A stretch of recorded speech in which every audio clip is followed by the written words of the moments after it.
Pronto, começou. Vocês estão enxergando o slide aí, gente? Não. Não? Então eu não compartilhei a tela. Só fazer isso. É verdade. Agora vocês vão ver já.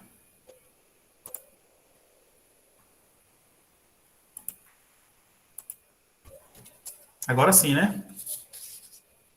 Sim, agora sim. Tá, então vamos lá.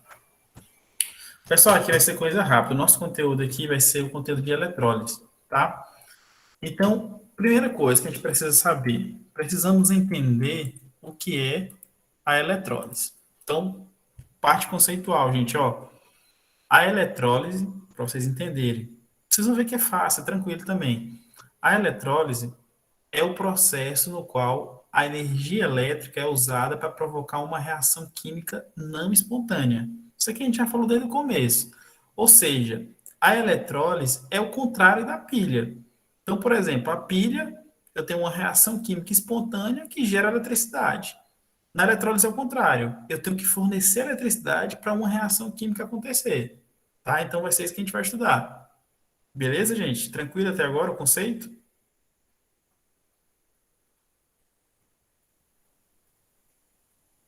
Todo mundo entendeu aí? Sim, professor, de boa. Tá.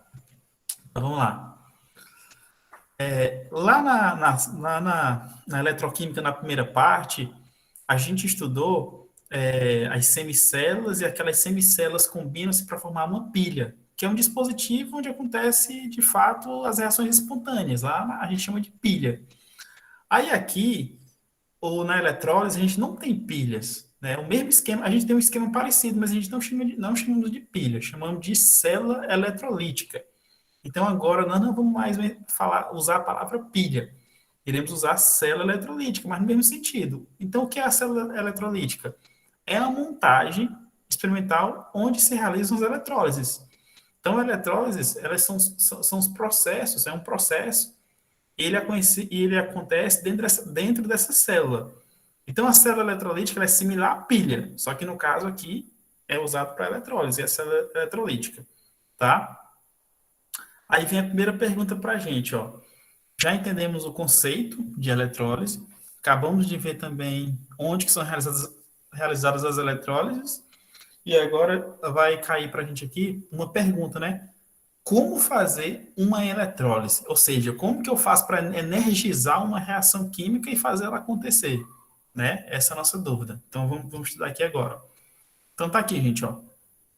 Essa figura que está na tela de vocês aí, ela mostra um diagrama bem básico de uma célula eletrolítica, tá? E aí, o que acontece? Os componentes dessa célula, vai ser fácil de explicar isso aqui para vocês, porque vocês já estudaram a fase inicial de eletroquímica, então não vai aparecer coisas estranhas aqui a princípio. Então, como que é a montagem experimental, tá? Ela é assim, ó. Eu tenho uma solução, tá? Esse becker, aqui ele representa um becker que contém uma solução.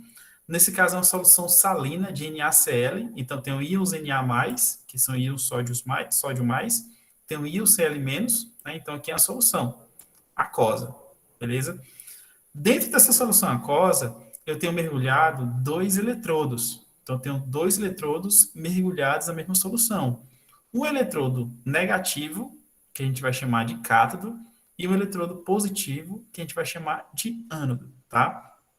Aqui em cima, eu tenho uma bateria interligando esses dois eletrodos, tá? Então, para que vai servir essa bateria, professor? Essa bateria vai ser a nossa fonte de energia, porque eu falei para vocês que tem uma reação química que ela não acontece espontaneamente.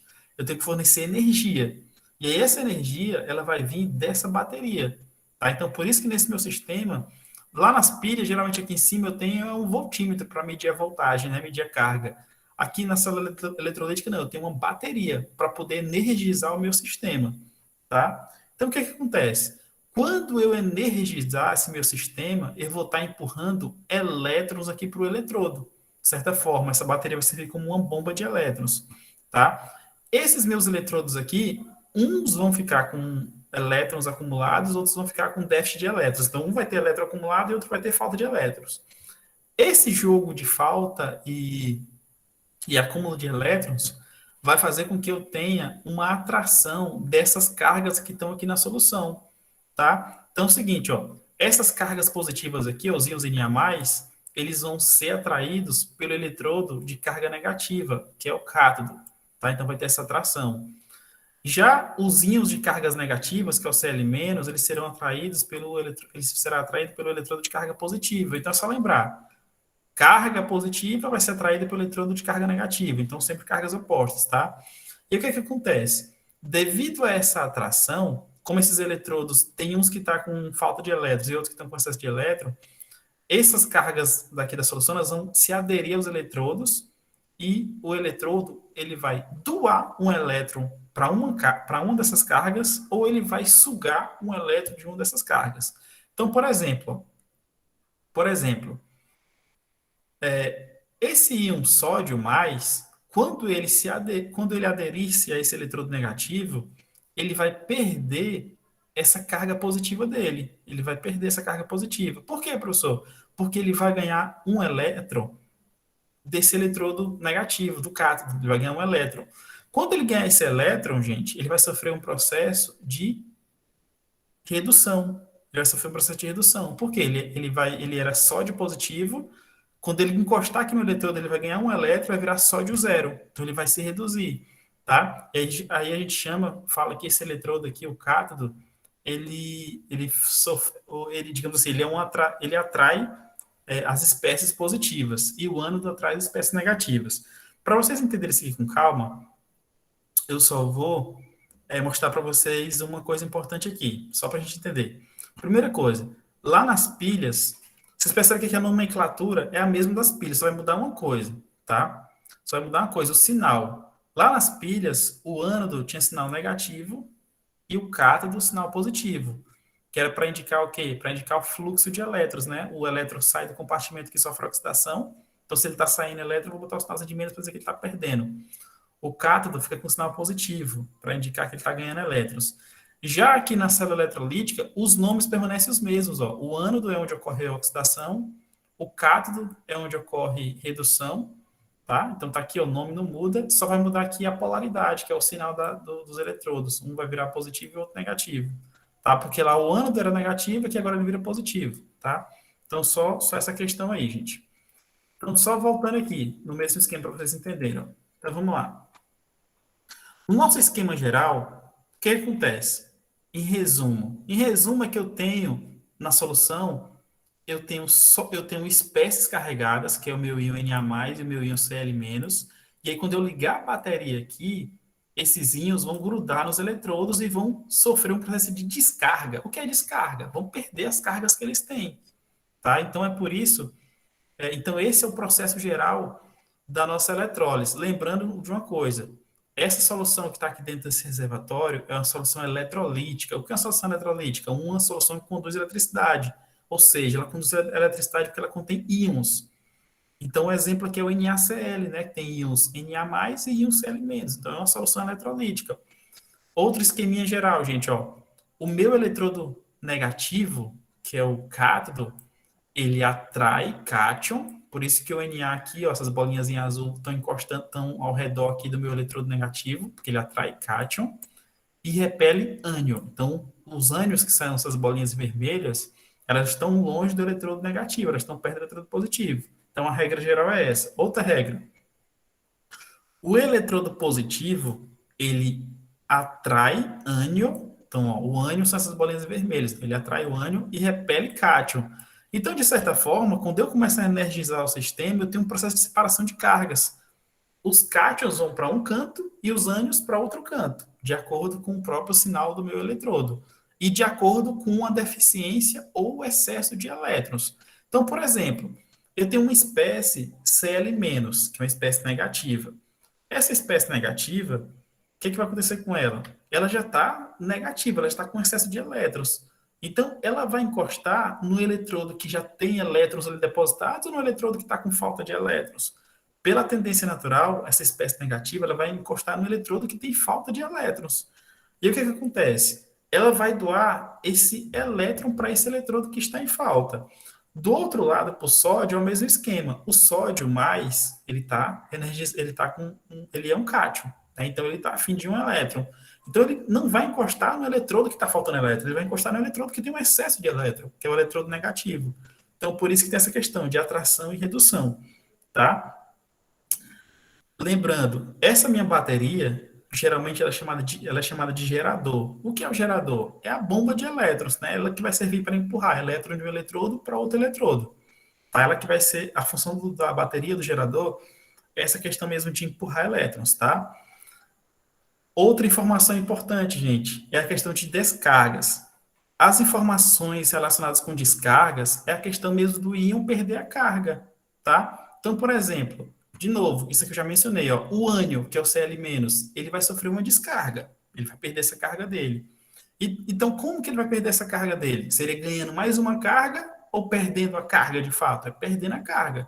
Então, os ânions, que são espécies iônicas negativas, eles vão ceder esse elétron para o polo positivo. Então, esse âniozinho aqui, ó, que é o Cl-, ele vai ceder elétron para esse meu eletrodo aqui, que é o meu polo positivo. Vai ceder elétrons. Beleza?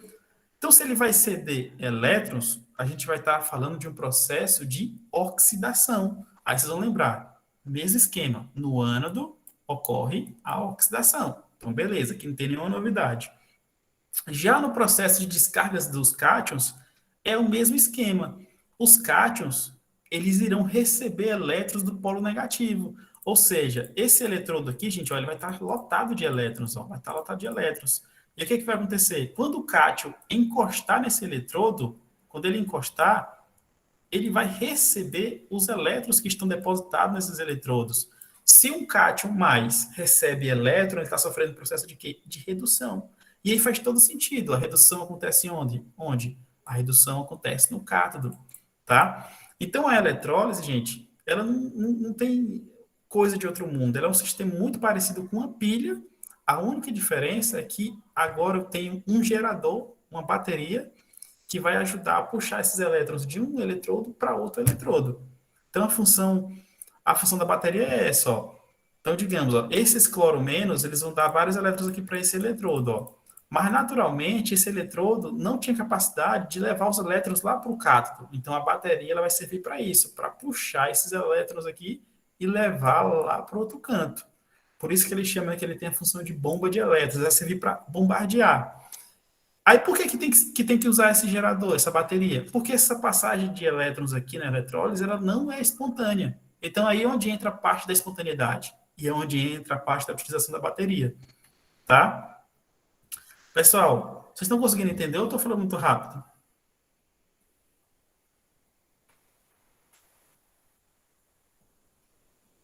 Tá de boa. E aí, Sara, Tamires, Tayane, todo mundo aí? Bem, Eu só não vi direito aquela tabela lá, que era comparando a pilha com a eletrólise. Só essa não vi direito. tabela, essa tabela, ela não muda nada não, só vai mudar uma coisa. Os nomes ficam a mesma coisa, a função também, só vai mudar a carga do eletrodo. Lá na pilha, o eletrodo negativo é o ânodo e o eletrodo positivo é o cátodo. Aqui não, na eletrólise o eletrodo positivo é o ânodo e o eletrodo negativo é o cátodo. Ele só inverte os sinais, entendeu? Então, se você aprender os sinais na pilha, é só inverter ele aqui para a eletrólise. Beleza?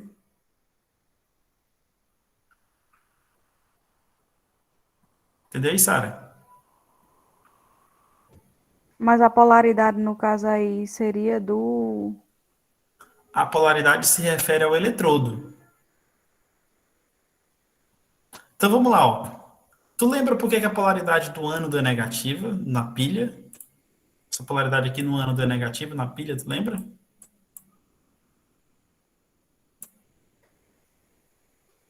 Hã? Oi? Tu lembra por que essa polaridade aqui no ânodo é negativa na parte da pilha? Tu lembra por que tem sinal de menos na pilha e por que tem um sinal de mais? Ela sai do, do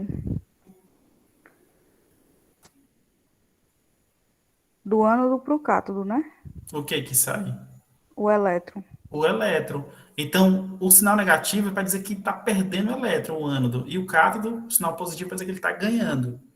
Por isso que tem esse sinal. Já quando a gente vai para a Mas, eletrólise, o sinal é invertido. Pode mas falar. a gente não trabalhou que assim, mesmo que a polaridade do eletrodo fosse negativo, um exemplo do ânodo, né, que ele está perdendo elétrons, mas Sim. que a gente até discutiu, falando que ele seria, de certa forma, positivo porque ele estava perdendo esse elétron, não? Não, não, não. Eu sei o que que tu tá, eu sei o que que tu está dizendo, eu sei mais ou menos o que que tu está falando. Tu tá muito comparando com a questão do átomo em si. É um átomo perde elétron, fica positivo. Um átomo ganha elétron, fica negativo. O problema é que esse sinal aqui, ele está mais indicando o sentido de fluxo de elétrons. Ele não tem muito a ver com o sentido Então, de... aquela questão lá aquela questão lá da prova, eu já errei, então. Por que tu não colocou o fluxo de elétrons lá? Eu acho que tu não respondeu, se eu não estiver enganado. Respondi, professor, que era até a que você colocava era para preencher as lacunas.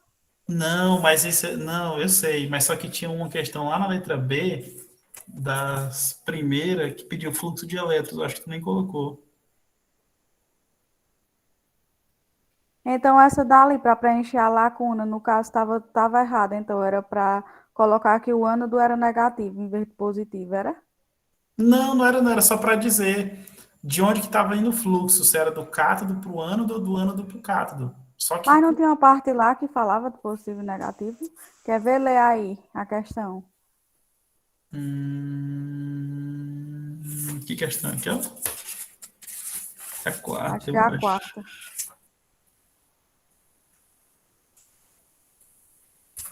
Na verdade, era aquela questão era para dizer de qual eletrodo que ia ter o fluxo de elétrons, se era do cromo para o eletrodo de ferro, do ferro para o eletrodo de cromo. As pessoas que colocaram o ânodo para o cátodo, eu considerei, tá? Eu considerei.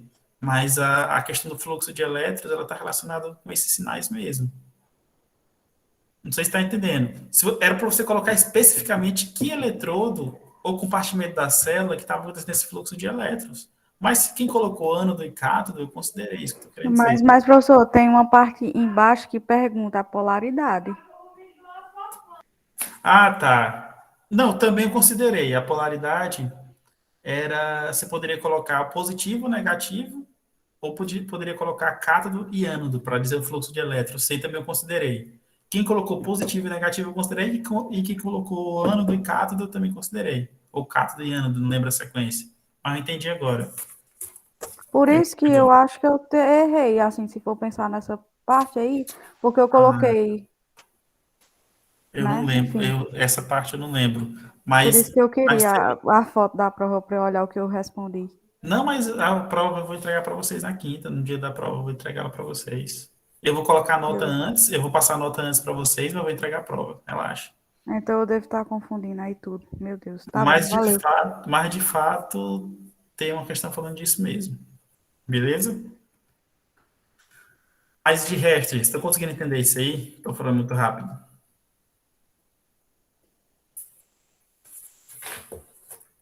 Tá dando para acompanhar?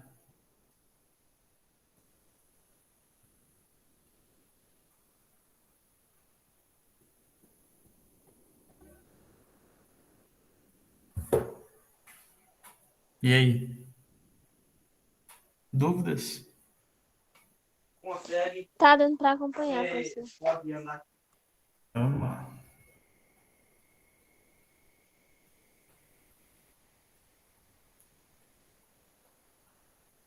Ó, pessoal, esse aqui vai ficar mais fácil para vocês, ó. Então, ó, aqui eu estou mostrando os dois polos aqui da nossa eletrólise. Deixa eu voltar aqui. Alguém falou alguma coisa? Não, professor, é só besteira. Ah, Desculpa se aí. vocês quiserem falar alguma Sabe? coisa, vocês falam no chat, que é mais fácil, hein? Então vamos lá, gente, ó. De novo, para não causar confusão, ó. Como eu falei para vocês, esse eletrodo positivo, né? Nesse caso, aí é onde não vai fazer muito sentido em relação às pilhas. Porque aqui agora os elétrons estão saindo desse eletrodo positivo, desse eletrodo aqui que eu estou marcando, ó. Então ele era para ser o eletrodo positivo, que nem é nas pilhas. Só que aqui na eletrólise é o contrário. Ele é um eletrodo positivo. Por quê? Porque ele vai atrair as espécies negativas aqui, os ânions. Então, qual que é o fluxo de elétrons aqui? É elétrons saindo desse eletrodo, que é o polo positivo, e depois elétrons chegando nesse eletrodo, que é o polo negativo, que é o meu cátodo. Então, tem elétrons saindo, elétrons chegando, tá? Outra informação importante, gente, são as duas reações que acontecem nos dois eletrodos. Qual que é a reação que acontece no polo positivo, que é o ânodo? A reação que acontece no polo positivo, que é o ânodo, é a descarga do ânion. O que é a descarga do ânion? É o íon Cl- perdendo essa carga. Então tá aqui, ó, Cl- virando Cl0 e liberando o elétron. Então é oxidação. Já no polo negativo, que é o meu cátodo, o que que acontece? É a descarga do cátion. Então esse íon Na+, que é o cátion, ele vai ganhar um elétron que está aqui no eletrodo negativo, então vai sofrer o processo de redução. Então, quando ele ganhar esse elétron, vai virar Na0, sódio metálico, tá? E aí, quando eu somar as duas semi-reações, o que vai acontecer? Eu vou ter o Na+, mais o Cl-, que eram os meus reagentes, eles vão formar o Na0 e vão formar o Cl0. Esse Na0 nada mais é do que um sódio metálico. Então, a eletrólise ela é importante por conta disso. Eu posso sair de uma solução aquosa, na qual tem um NaCl aquoso, e posso, digamos, fazer uma eletrólise e purificar aquela solução, chegar num sódio metálico. Então, a eletrólise, muitas vezes, ela é usada para isso, para purificação de metais. Ou seja, partindo de uma solução aquosa, eu posso chegar em eu posso chegar nos metais puros, digamos assim. Tá? Então, essa é a grande vantagem da eletrólise para o nosso pro dia a dia, ou para a indústria. Né? Se as pilhas têm lá sua aplicabilidade na indústria, na economia e tal, a eletrólise também tem aplicabilidade, porque eu posso sair de soluções e de materiais impuros e posso chegar em metais puros por um processo de eletrólise. Tá? Outra coisa, essa reação de baixa aqui, gente, ó, ela é uma reação não espontânea, tá? Ela só acontece porque a gente usou corrente elétrica, que é de fato o conceito de eletrólise. Então, ela não acontece na natureza. Ela só acontece quando eu faço um processo de energização do sistema, tá? Quando eu aplico energia no sistema. Essa figura aqui, gente, eu vou passar o slide aqui, vai ficar lá, vai ficar para vocês estudarem depois, mas ela é basicamente tudo que eu expliquei, tá? Tem um NaCl em solução, tem uma fonte de voltagem, fonte de energia, e a gente vai ter o fluxo de elétrons de um canto para outro, e as reações específicas, tá? Então, isso aí vocês vão ver. Esse slide aqui, gente, é para comentar basicamente a questão da aplicação da eletrólise. Então, vamos lá. A eletrólise, as principais aplicações que eu falei para vocês é na questão de produção de espécies metálicas. Então, está aqui, ó, uma aplicação importante da eletrólise é a produção de sódio metálico, que é o processo de Downs, tá? Ou seja, a eletrólise de sal de rocha fundido. Né? Eu posso pegar um NaCl da vida líquido, posso aplicar energia e gerar um sódio metálico. Outra aplicação importante também, industrialmente, que a gente tem, é a eletrólise, a sua aplicabilidade sendo usada para produzir metais como alumínio. Posso pegar também uma solução, né? Posso pegar uma determinada solução e aí aplicar energia nessa solução para gerar outro metal, que é, por exemplo, o alumínio, tá? Outro processo de eletrólise também muito conhecido é o processo de cromação, né? Tem várias empresas que trabalham com cromação de peça de carro, peça de moto, várias peças, tá? E aí tem umas banheiras gigantes com solução e aí a gente coloca a peça lá dentro e a peça sai cromada. Aquele processo ali é um processo de eletrólise também. Ele só acontece porque a gente aplica energia naquele sistema todo, tá? Então, é importante que a gente tenha em mente isso, tá? Aí vai surgir uma pergunta para vocês, gente, ó. Um questionamento, uma curiosidade. Primeira coisa, aqueles dois eletrodos que eu mostrei para você no esquema anterior, a única função deles é receber elétron em um canto e jogar lá para o outro eletrodo. Eles são eletrodos que a gente chama de eletrodos inertes. O que são eletrodos inertes? São aqueles que não participam da reação. Eles só estão lá mesmo para receber elétron e para doar elétrons. Então, eles não participam da reação. No entanto, na eletrólise, a gente tem a participação também de eletrodos ativos. O que são eletrodos ativos? São os eletrodos que fazem parte da reação, fazem parte da eletrólise. Ele não está ali só para doar elétrons, não. Ele está ali para também fazer parte da reação química envolvida na eletrólise, tá? E aí o exemplo mais clássico é o exemplo da galvanização eletrolítica. O que é galvanização? A gente viu lá na corrosão, né? Galvanização é a proteção de um metal sendo recoberto por outro metal, né? Para a questão de proteger contra a corrosão. Só que tem um exemplo muito famoso que é da galvanização eletrolítica, ou seja, eu vou aplicar a eletrólise para poder fazer essa galvanização. Então tá aqui, ó. Por exemplo, eu tenho 2 eletrodos aqui nessa minha solução. Eu tenho aqui essa banheira gigante, onde está mergulhado os eletrodos, né? Eu tenho uma solução aqui dentro, um eletrólito. E aí eu tenho 2 eletrodos, o eletrodo de ferro, que é o metal que eu quero proteger, e tem o eletrodo de zinco, tá? Então, o que é que acontece? Qual que é o meu objetivo aqui, gente? Meu objetivo é proteger esse meu eletrodo de ferro, porque se eu não proteger esse meu eletrodo de ferro aqui, ele vai sofrer o processo de oxidação, que é a corrosão, que eu não quero. Eu quero proteger ele com zinco.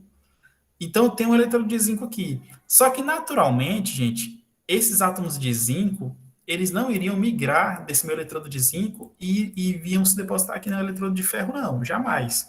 Eles só vão fazer isso se a gente estiver utilizando o processo de eletrólise, estiver aplicando energia elétrica aqui nesse sistema. Então, quando eu aplico energia elétrica, vai acontecer um processo interessante. Os íons que estão aqui na solução, né, os íons que estão aqui na solução, que são íons de zinco 2+, pode ser uma solução de sulfato de zinco, eles vão começar a migrar aqui para o meu eletrodo de ferro. Ao invés deles migrarem aqui para o meu eletrodo de zinco, que é o ânodo, que teoricamente eles teriam que vir para cá, para o eletrodo de zinco, que é o eletrodo positivo, né? Que faz parte do próprio zinco, só que eles não vão. Por motivos óbvios, eles vão vir aqui para o eletrodo negativo, que é o eletrodo de ferro, que é o cátodo. Então, esses íons zinco vão vir para cá. E aí, quando eles vêm, o que eles vão fazer? Eles vão recobrir essa placa de ferro. Então, aqui é o nosso processo de galvanização. Estou protegendo o ferro. Então, essa proteção a gente chama de galvanização eletrolítica. Então, ela não acontece natural. Eu tive que aplicar energia elétrica para poder acontecer esse processo. Nessa figurinha aqui, gente, está o exemplo de eletrólise mais comum que a gente tem na vida, que é o processo de eletrólise da água. Então, tá aqui, ó. Eu tenho um becker cheio de água, né? Um becker cheio de água. Eu tenho 2 eletrodos lá dentro, ó, 2 eletrodos, tá? Dentro do becker. Eu tenho uma espécie de tubo, de ensaio, que ela está invertida aqui, ó, o tubo de ensaio, os 2 tubos de ensaio invertido, recobrindo os 2 eletrodos. E aqui fora, gente, tem uma bateriazinha, ó. Tá vendo a bateria? E essas baterias, elas estão interligadas nos 2 eletrodos através desses fios aqui. E aí, quando eu ligo a bateria, começa a eletrólise. Então, o que é a eletrólise aqui?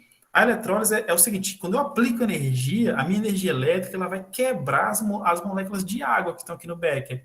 E aí, quando elas quebrarem essas moléculas de água, ela vai gerar tanto gás hidrogênio quanto gás oxigênio, na qual são os átomos que formam a água. Então, um exemplo mais prático, se alguém perguntar, por exemplo, o que faz a eletrólise da água? A eletrólise da água quebra as moléculas de água e forma os seus respectivos gases, que é o gás oxigênio e o gás hidrogênio. E aí esse tubo de ensaio está invertido aqui justamente para isso, para poder verificar ou coletar de algum modo os gases ficarem depositados aqui nessa parte de cima, ó, tá? Então a gente coloca esse tubo de ensaio invertido para poder os gases ficarem presos nessa superfície, tá? Ou seja, a eletrólise da água, ela produz hidrogênio e produz também gás oxigênio. 2 informações importantes. Essa outra figurinha aqui, gente, muito interessante, é um processo de recobrimento de uma chave, né? Eu tenho, digamos, uma chave de ferro, de qualquer outro metal que pode sofrer corrosão, e aí eu tenho cobre aqui, um eletrodo de cobre. Então, se eu quiser recobrir essa chave com cobre, né? Ter uma chave banhada a cobre, por exemplo, eu posso usar um processo de eletrólise.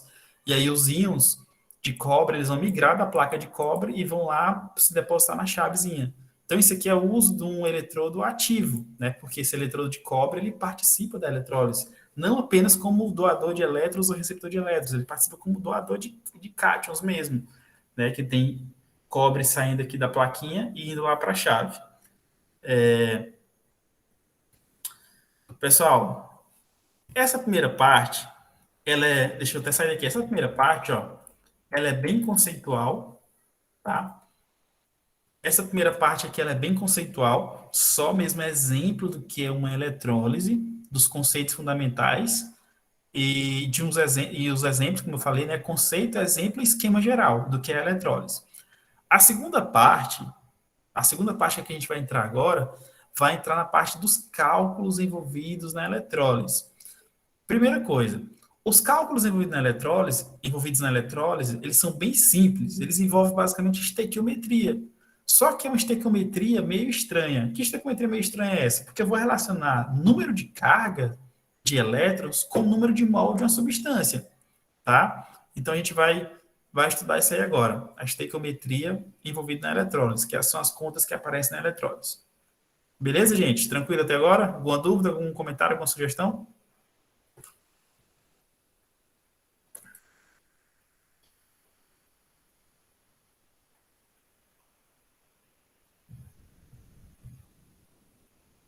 E aí? Tranquilo, tranquilo. E aí, Tamires? Sara? Conseguindo entender? E o Edson? E aí, Edson? De boa. De boa? Tô pensando aqui na final já. Não, rapaz, que isso. Se você entendeu a eletroquímica, a primeira parte, essa primeira, segunda parte aqui é tranquila. Olha o Carlos aí, apareceu. Afinal, é que dia, hein?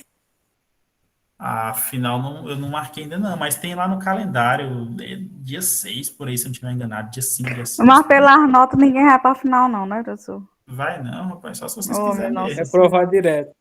É, reprovar direto. Brincadeira, gente, brincadeira. Vocês estão bem, vai dar certo. Puxa, velho. Só que vocês precisam se acalmar, vocês estão muito ansiosos, tem que calmar, estudar com calma, sem pressão. Professor, Sem mas como é pressão. que não fica sem pressão, Não, professor? você não Não tem que tem, ter não. pressão. Se tiver pressão, ó, com pressão não atende não, não aprende não. Tem que ir Oh, sem pressão, na tranquilidade, que vai dar tudo certo. eu fiz. Ó, enfim, não vou nem desabafar porque. Não desabafa não, senão todo mundo aqui fica triste. Ei, Carlos, só voltando aqui, ó, a prova é quinta-feira, não adianta ter misericórdia que a prova é quinta e tá tranquilo. E a atividade é para sexta-feira até a noite, mas se quiser entregar antes também dá certo, beleza? E a atividade já foi postada. E outra coisa, como eu falei, tem um capítulo de livro lá sobre eletrólise. Vocês façam uma leitura, quando estiver vendo as questões, tem umas questões chatas, façam uma leitura, que vocês vão aprender mais do que na aula. A aula aqui não dá tempo de falar tudo, é só algumas coisas mais importantes.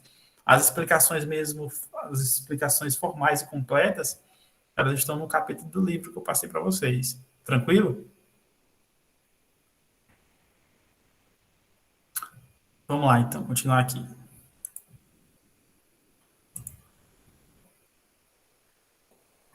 Então, vamos lá. Continuando, eu não sei onde eu parei, tá. Pessoal, seguinte, como eu falei, vamos entrar agora nos aspectos quantitativos da eletrólise, ou seja, quantitativos quer dizer contas, né? Como eu falei aqui de novo, a eletrólise, essa parte quantitativa é muito tranquila. Por quê? Porque é uma estequiometria. Estequiometria eu sei que vocês devem ter visto lá em química geral e devem usar na química para sempre, né? Aí em química analítica, da vida, tudo a gente usa estequiometria, então não tem jeito. Então é o seguinte, o cara que trabalhou com eletrólise e formulou as leis da eletrólise, que a gente chama, foi o Faraday, tá? O Faraday, um cientista, um dos pais da eletroquímica, né? A própria constante, né? Constante de Faraday, aquele Fzinho em homenagem a ele. Então foi um cara que deu muita contribuição para a eletroquímica e ele foi o responsável por formular a lei da eletrólise, que a gente chama lei de Faraday da eletrólise. Fala o seguinte, essa lei tem o seguinte enunciado.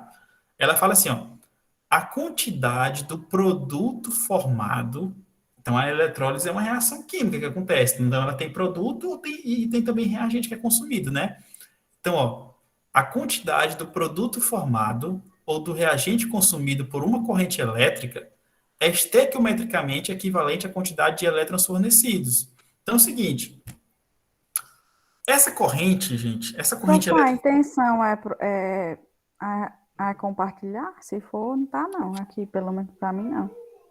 Ah, verdade, ó, eu descompartilhei e depois não compartilhei. Falha da produção, falha da produção.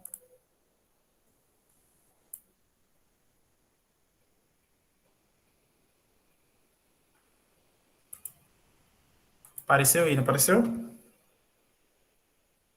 Pareceu esse cabo bonito que só. Bonito que só, mas inteligente. Então vamos lá.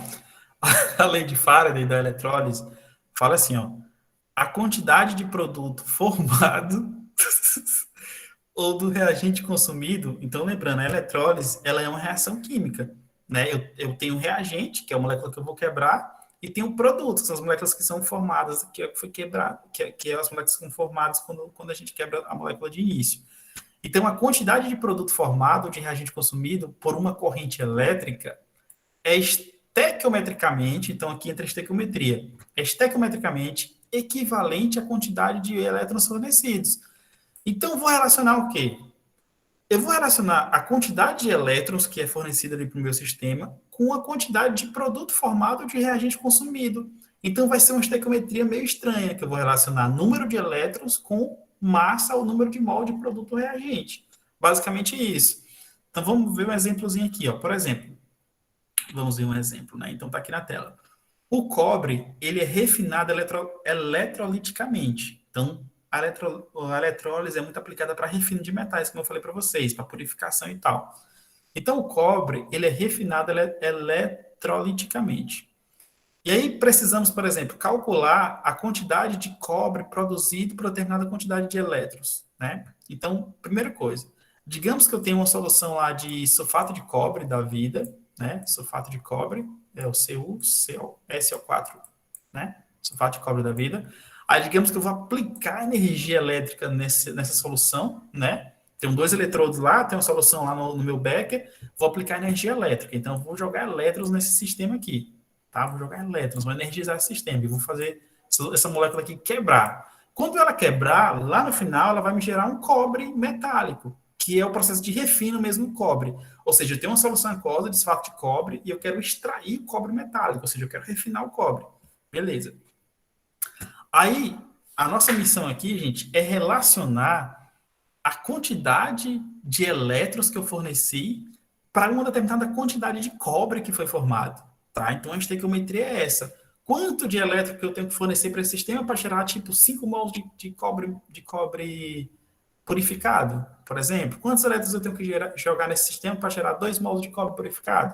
Esses são exemplos. Então, vamos lá. Ó.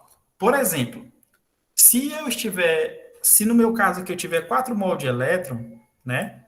Eu fornecer 4 mol de elétron para esse meu sistema que eu estou mostrando para vocês, que é a quebra do sulfato de cobre, eu posso fazer a seguinte relação. Primeira coisa, vocês vão lembrar, o meu composto é o sulfato de cobre, que é um composto iônico. Então, o sulfato de cobre ele é formado por cobre 2+, e por sulfato 2-. Então, beleza. Então, tem 2 íons lá.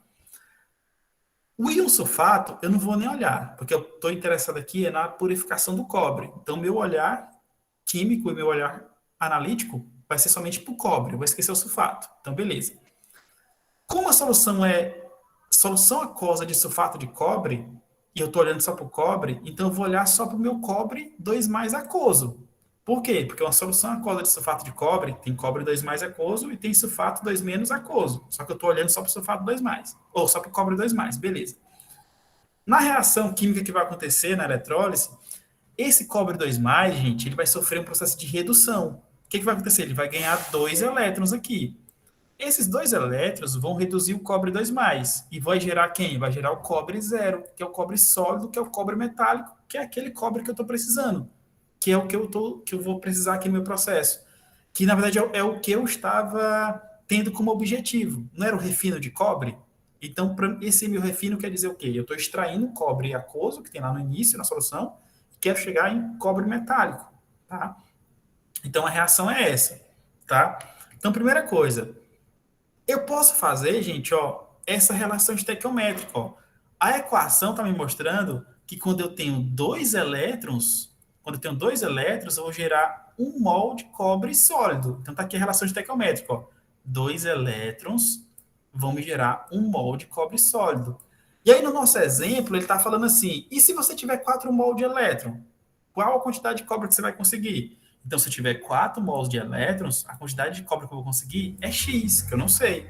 E aí a gente vai fazer aquela velha coisa que todo mundo faz em estequiometria, que é a regra de 3. Então, vai ser 2 vezes X igual a 4 vezes 1. Então, 4 vezes 1, 4. O 2 multiplica X, está do outro lado dividindo. Então, X vai ser igual a 2. Então, se eu tiver 4 mols de elétrons, eu vou conseguir produzir 2 mols de cobre. Professor, mas esse exemplo é tão óbvio, porque você tem 2 mols de elétron, gera 1 mol. Se tiver 4, é óbvio que vai gerar o dobro. Mas o exemplo era para ser óbvio mesmo, já que é o primeiro exemplo que a gente está aplicando e está estudando aqui. Tá? Então, percebe que eu estou relacionando número de elétrons com quantidade de mol de cobre, beleza? Alguém pode falar, professor, como é que eu sei que a reação é essa que o senhor está mostrando? Como é que eu saberia? É fácil. Se a reação se o composto que eu quero purificar é o sulfato de cobre e eu quero chegar em cobre metálico, né? Quero refinar. Então, sulfato de cobre, obviamente, eu já vou saber que tem cobre 2 mais aquoso, tem sulfato 2 menos aquoso. Tá? Então, eu já vou saber. E aí é muito fácil de montar a equação. Se eu tenho um cobre 2 mais e quero chegar no cobre zero, eu preciso de quê? De 2 elétrons. Então, é só montar a reação aqui. E se eu tenho um cobre 2 mais e quero chegar no cobre zero, é um processo de quê? De redução. Estou saindo do cobre 2 mais e indo para o cobre zero. Então, não tem muito segredo. Beleza? Então, para montar a reação é o seguinte. Então, é fácil. Então, depois que monta a reação, eu já tenho uma relação estequiométrica perfeita. Então, posso relacionar o número de mols de elétrons com a minha quantidade do meu metal que eu obtive aqui pela estequiometria. Pessoal, deu para entender essa parte aí? Quero que vocês falem bem alto. Entendi. Então, se não entender, também pode falar. Joia, joia, joia. E aí, Sara, Tamires, Daiane, Carlos, a Edson. Deu para entender, professor. Pessoal, então eu vou fechar aqui esse slide, porque esse aqui era o último slide dessa nossa primeira parte aqui. Agora a gente já vai para a segunda parte, que é a parte mesmo de exemplo. Deixa eu perguntar para vocês querem parar um pouco beber água ou pode continuar direto? Por mim, pode continuar. Beleza. Os Por outros mim também, né? também. Então vamos lá. Terminar Por mim também. Então, vamos lá. Vamos aqui para a segunda parte.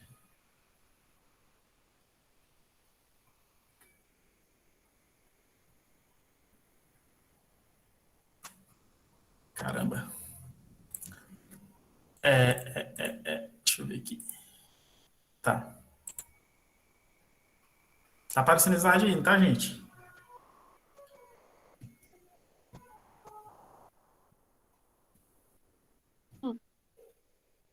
Tá. Então, vamos lá, pessoal. Ó. Outra coisa importante que vocês vão ter que trabalhar também, gente, ó, é com a questão.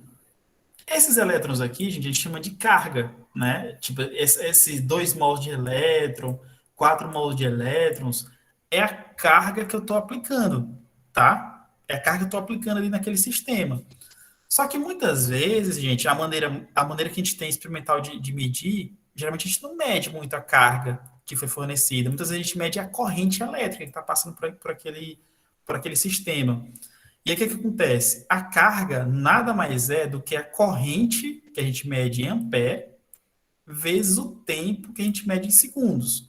E aí quando eu multiplico corrente por tempo, eu vou chegar na carga que é fornecida em coulomb, tá? Então, geralmente, a gente consegue medir nos aparelhos essa corrente. Então, vamos lá. Digamos que eu apliquei uma determinada corrente de 3 amperes por um tempo de 5 segundos.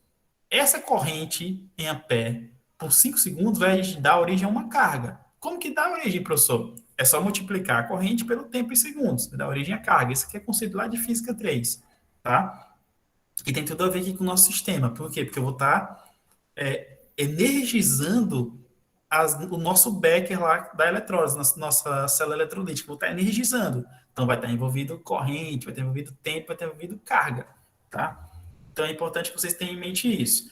Então, por exemplo, uma carga vezes, um ampere vezes segundo é a mesma coisa que um coulomb. Ou seja, eu estou pegando 1 ampere e multiplicando por 1 segundo, que vai dar origem a um coulomb. Então, se eu tiver 2 ampere, né? Se eu tiver, por exemplo, 2 ampere, que é a minha corrente, passando por 125 segundos durante um sistema, qual que seria a carga fornecida? A carga fornecida seria simples, bastaria multiplicar 2 por 125. Então, 2 vezes 125 vai dar origem a 250 coulomb, tá? Então, se eu tiver uma carga, uma corrente, e tiver o tempo que essa corrente está sendo aplicada no meu sistema, eu consigo chegar na carga. Basta multiplicar a corrente vezes tempo em segundo que eu chego na carga, tá? E aí, lembrando que a gente trabalha muito com essa questão de cargas aqui dentro da eletrólise, tá? Então, outra coisa, gente, ó.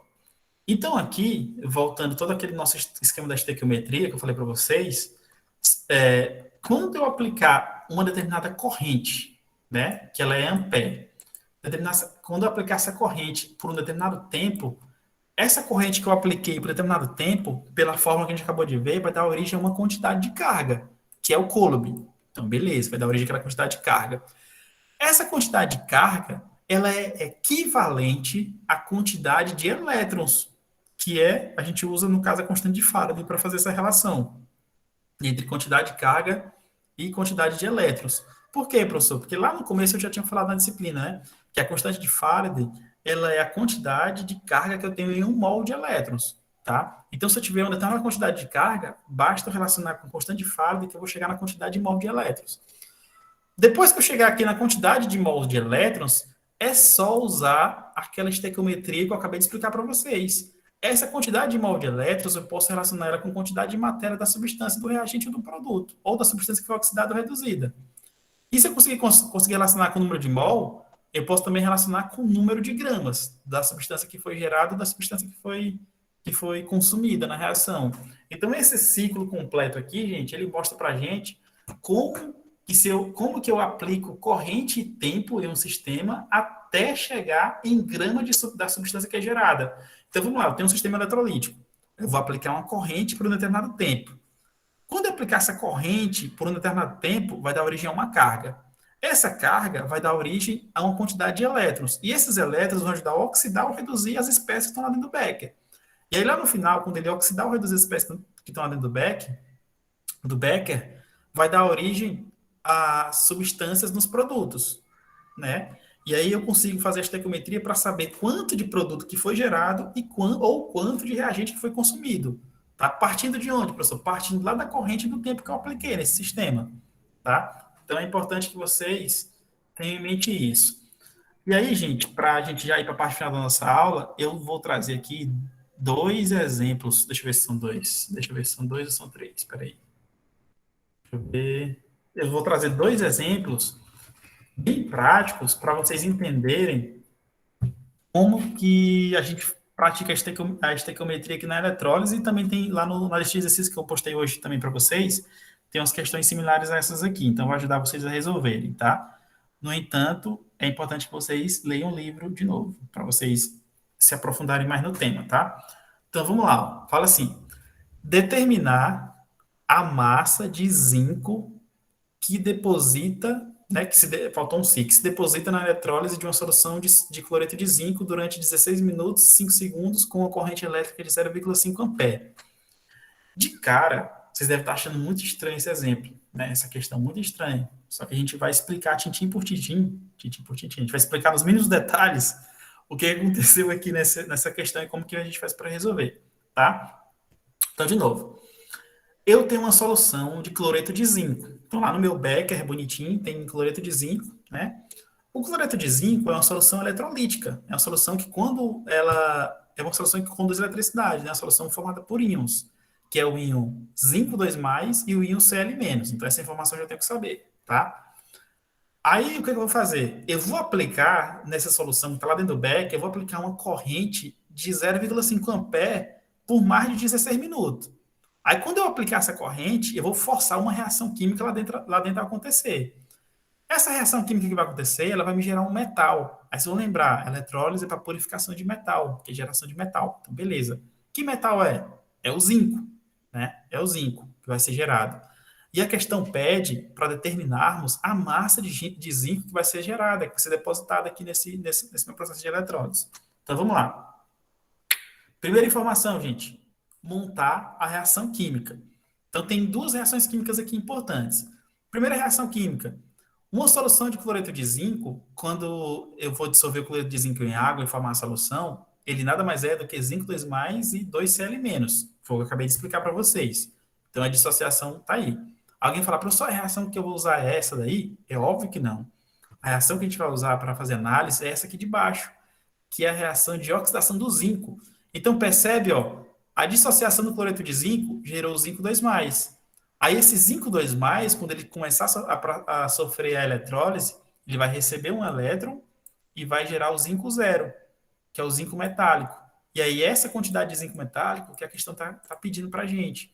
Então, de novo, o zinco 2 mais, que é o zinco que foi gerado no processo de dissolução do cloreto de zinco, quando começar a eletrólise, esse zinco vai ser atraído pelo eletrodo negativo, que é o cátodo. Esse zinco vai receber dois elétrons do cátodo e vai virar o zinco 0. E aí esse zinco vai se depositar na parede, na superfície do eletrodo negativo, que é o cátodo. E aí a questão está pedindo para a gente determinar a massa de zinco que foi depositado na superfície do eletrodo. Tá? Então a gente vai fazer isso aí. Então, qual que é a equação que eu vou usar aqui para estequiometria, professor? Essa reação aqui de baixo, essa equação aqui de baixo que a gente vai usar para estequiometria. Então, primeira coisa, eu preciso determinar a carga envolvida aqui nesse processo. Aí alguém vai lembrar, a carga é igual a corrente vezes o tempo em segundos. Então, tá lá a fórmulazinha na tela. Carga é igual a corrente vezes o tempo. Então, beleza. Então, já tá lá. Aí tá fácil de calcular. Primeira coisa, quem que é a corrente? 0,5 ampere. Quem que é o tempo? É 16 minutos e 5 segundos, né?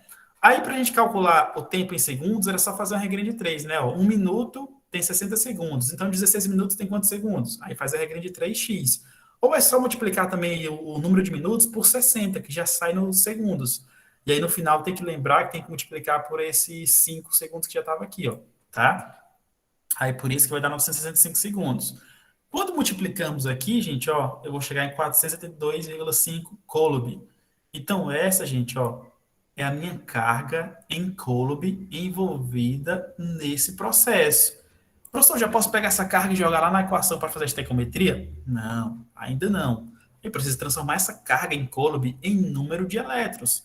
Para isso, eu vou usar a nossa famosa constante de Faraday.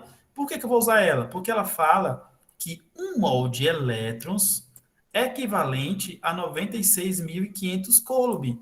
Beleza. Então, se eu tenho 472,5 coulomb, eu posso achar o número de elétrons? Pode. Basta fazer a regra de 3. Então, peguei os 472 que eu acabei de calcular e joguei para cá, ó. Então, 472,5 equivale a quantos mols de elétrons? Equivale a X. E aí, quando fazemos a multiplicação aqui, ó, nossa famosa regra de 3, e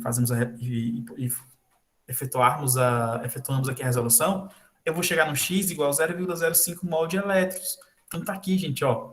Eu já tenho o número de mol de elétrons que vai ser envolvido aqui no processo. Ah, professor, então achei a resposta final, é isso aí. Só que não é, né? Porque isso aqui é o número de mol de elétrons. Eu não quero o número de mol de elétrons, eu quero a massa de zinco formada. Só que agora tá fácil. Por quê? Porque eu posso usar essa minha equação aqui, ó. Eu posso usar. Essa minha equação está mostrando o seguinte. Ela está mostrando que 2 mols de elétrons, que agora vai entrar na parte de Faraday que a gente viu no exemplo anterior. Ela está mostrando que 2 mols de elétrons estão relacionadas com 1 mol de zinco, né? Quando não aparece nada aqui na frente, ó, porque tem 1. Então, 2 mols de elétrons estão relacionados com 1 mol de zinco. Então, a relação de 2 para 1. Só que eu acabei de achar que a carga que eu apliquei no meu sistema gerou 0,05 mol de elétrons. Isso aí equivale a quantos mols de zinco, professor? Não sei, a gente vai descobrir agora. Então, 0,05 mols de elétrons equivale a quantos mols de zinco? Tá aqui, ó, Y. E aí faz de novo a regra de 3, né? 2 vezes Y é igual a 0,05 vezes 1. Quando fizermos isso aqui, vai gerar 0,05 dividido por 2, que vai ser igual a 0,025. 0,025 o quê? 0,025 mols de zinco. Essa é a resposta final? Ainda não. Por quê? Porque a questão pede a massa, ela não pede o número de mol, ela pede a massa.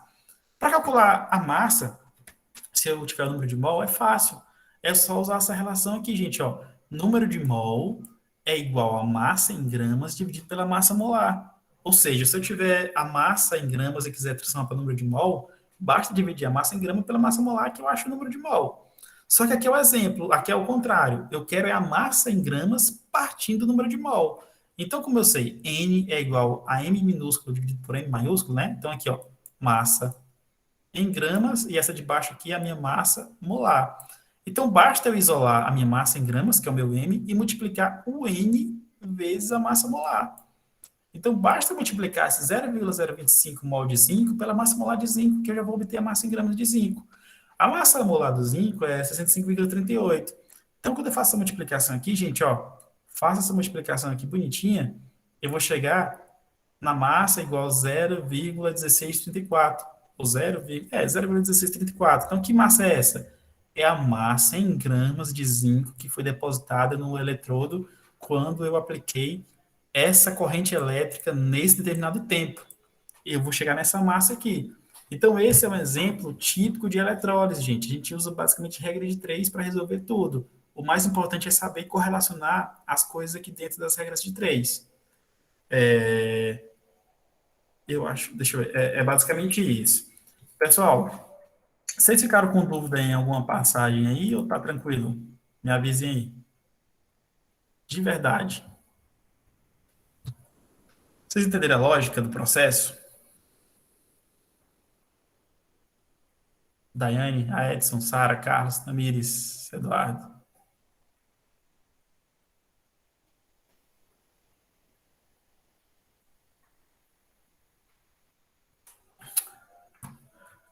Então, vamos lá.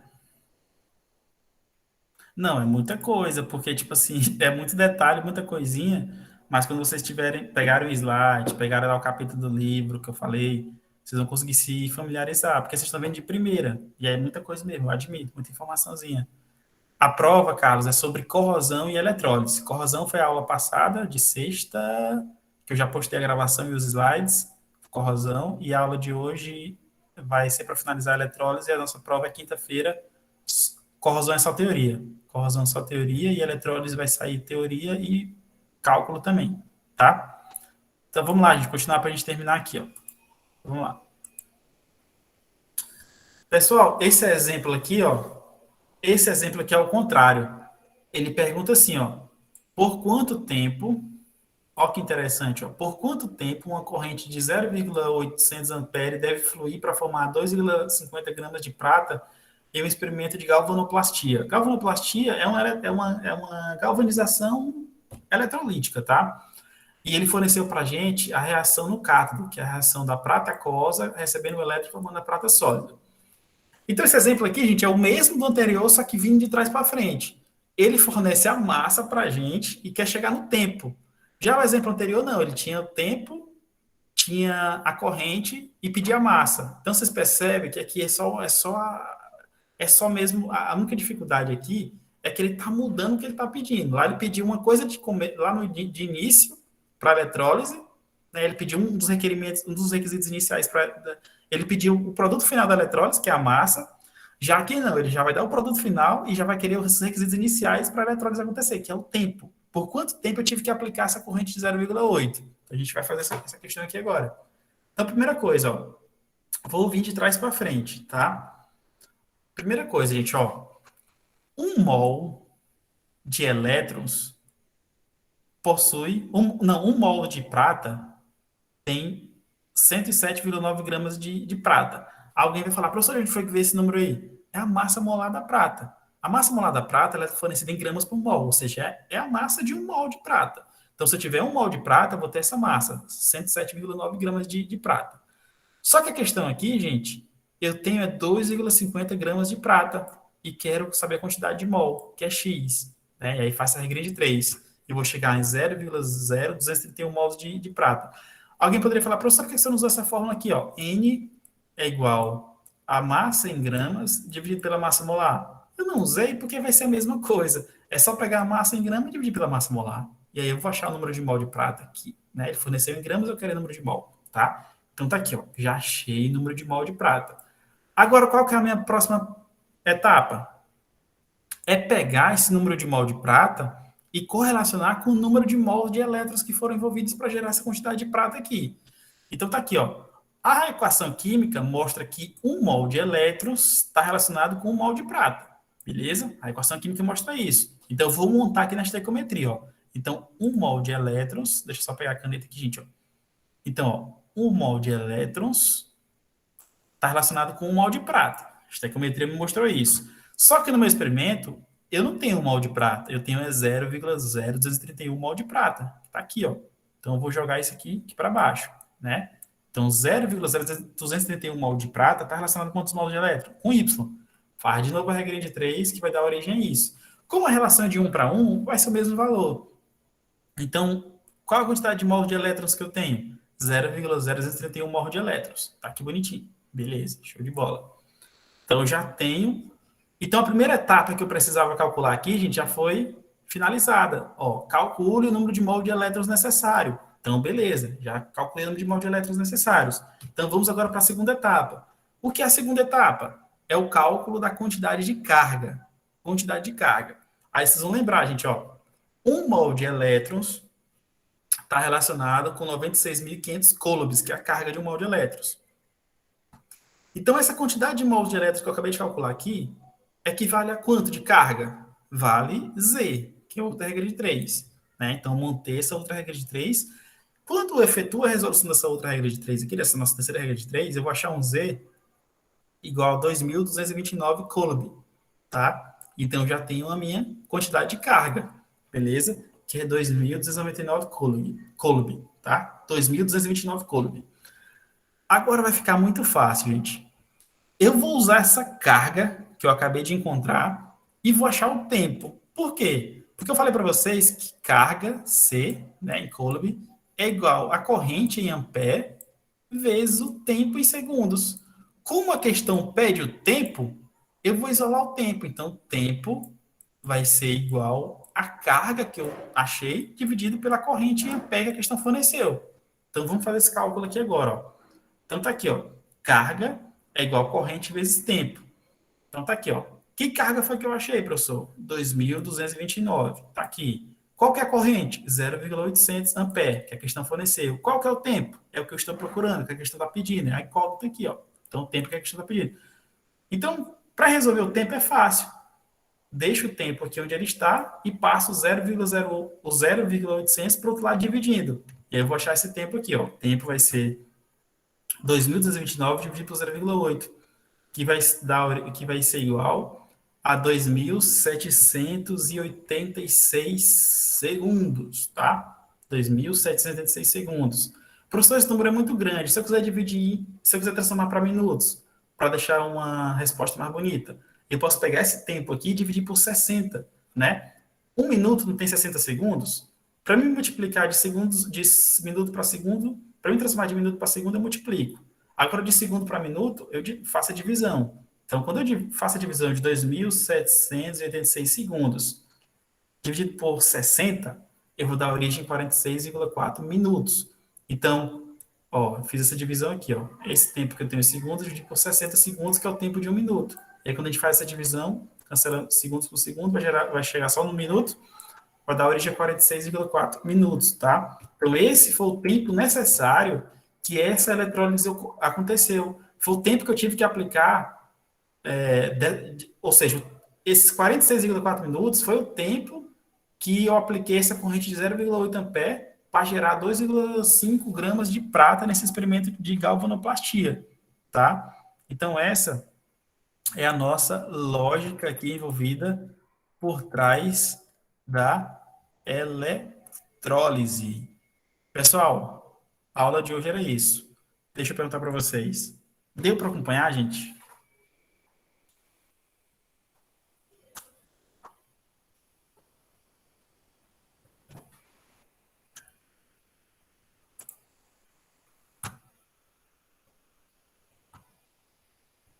Tá tranquilo? Mais ou menos, professor. Vocês ficaram com É. alguma dúvida em algum ponto? Ou vocês preferem estudar para as dúvidas ir aparecendo? Porque na prova não cai assim, né? Cai mais Essas fácil. questões. Cai mais fácil. Vê lá a lista de exercícios para tu ver como tá bem tranquilo. E a Não, prova, eu vi, tem lá uma de tempo, uma de massa, uma e a questão. prova, vocês estão percebendo, quase tudo que tem na prova eu cobrei na lista, eu falei em aula, assim, não tem nada de extraterrestre, assim. Então, vão na fé que vai dar certo. Beleza? Então, gente, ó, de novo, façam a leitura do capítulo, por favor. Revejam a aula aí se ficou com dúvida. Vejam os slides que eu vou postar para vocês junto com a gravação dessa aula aqui. E é isso, gente. Qualquer dúvida, vocês entrem em contato comigo. Professor, eu li essa parte aqui no livro, não entendi o que ele quis dizer. Printa lá, me manda ou tira foto, sei lá. Professor, essa questão aqui eu não vou ensinar vocês a resolver essas questões, mas vocês tiver com dúvida, eu ajudo, tranquilo, como sempre fiz. Então, é assim que constrói o conhecimento, gente. Com calma, com ajuda, com fé e com perseverança. É isso aí, gente. Tranquilo?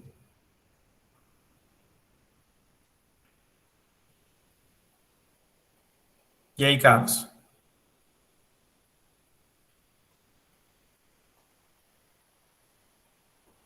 Tranquilo, Tamires, Eduardo, Edson? Beleza? Tranquilo, Já, professor. Depois já. eu lhe apoio. Beleza. Podemos partir em paz? O Senhor vos acompanhe, graças a Deus. Vixe, Maria. Amém. Amém. Pois Amém. vamos lá, gente. Vamos lá, gente. Boa noite para todos vocês aí. E bons estudos, boa semana e até a próxima.